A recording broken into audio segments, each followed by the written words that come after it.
Happy New Year everyone.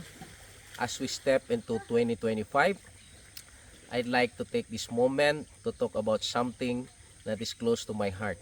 And for sure, it is important to many of you as well. And that is about real estate appraisal or the value of your real estate properties. Whether you sell, buy, invest, or just interested about real estate, appraisals are a vital part of the process.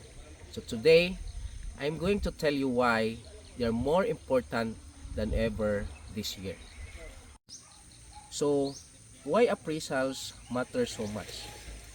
Well, imagine you're buying a property without knowing its true value. Scary, right? Appraisals provide an unbiased opinion or professional valuation to ensure that properties are priced fairly. They both protect the buyer and the seller, ensuring that no one overpays or undersells. For buyers, it means confidence in your investment. For sellers, it builds trust and helps attract more serious potential buyers. And let us not forget how dynamic real estate market is. In 2025, trends like urbanization, infrastructure projects, and even sustainability shape property values. Appraisals help you stay ahead of these changes, thus provides you clarity in an otherwise complex market. This year, technologies are playing a huge role in property appraisals. Artificial intelligence and drones are making the process faster and more accurate.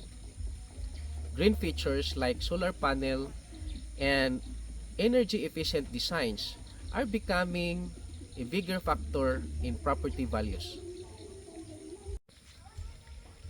My message to you this new year is simple. If you are buying, selling, or investing in real estate, include consulting licensed real estate appraiser as part of the process. For buyers, make sure you're paying the fair price. For sellers, validate your asking price in order to attract more serious potential buyers. For investors, lay down the foundation of long-term success by having an accurate valuation. Have a happy and prosperous New Year, everyone. God bless you all.